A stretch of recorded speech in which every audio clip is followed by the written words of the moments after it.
Does he even blink? The teenager's voice cut through the solemn silence of Arlington like a stone skipping across still water. His laughter followed, sharp and careless, joined by snickers from his group of friends.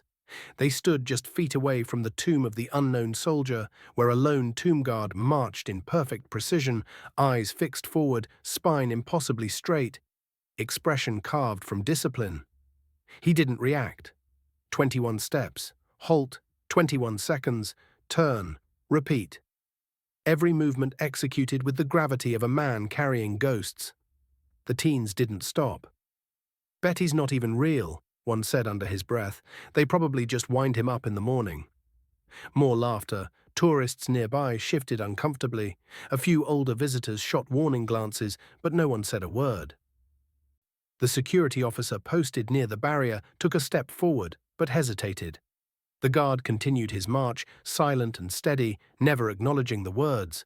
But then one boy, bolder than the rest, raised his voice. "Hey man, you think you're impressive? All you do is stand there." The moment cracked. The tension snapped taut. The tomb guard reached the end of his path, turned sharply, and stopped. The click of his heel echoed loud across the courtyard. His eyes, still fixed forward, seemed suddenly sharper. Without a word, he took a step closer to the crowd, not breaking protocol, but making a point. Then he did something no one expected. He reached up slowly and removed his white gloves. A hush fell over the entire space. His hands were a story by themselves. One was missing 2 fingers.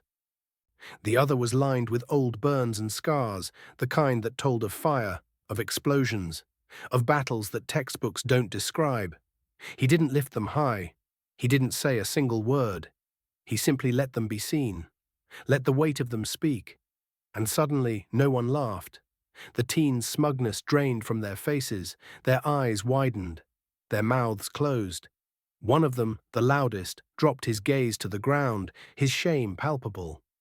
Around them, the onlookers stood frozen, breaths caught in their throats, because in that moment, the man they'd mistaken for a silent figure became something far greater, a mirror of sacrifice, of pain, of duty honored beyond comprehension. Stories whispered through the crowd. Someone said he'd served in Afghanistan, 3 tours, that he took shrapnel saving 2 of his men, that he lost most of the function in one leg but refused a medical discharge, that he'd chosen to come here, to the tomb, to stand watch not for praise or pity, but to honor the fallen in the only way he knew how, through stillness, through silence, through presence. And still he didn't speak.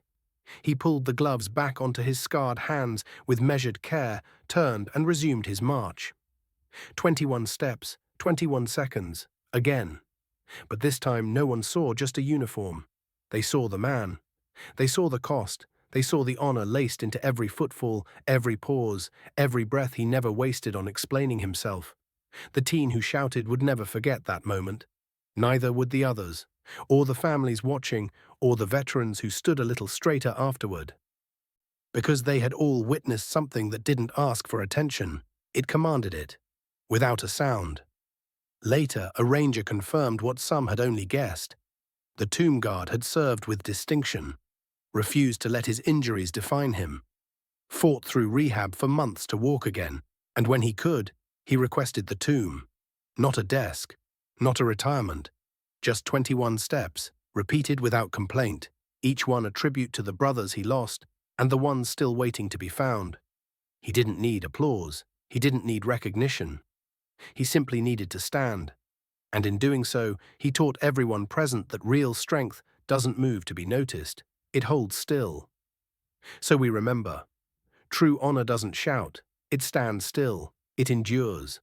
And sometimes it wears scars you'll never see unless you're paying attention. Before we end this story, let us know in the comment, where are you watching from?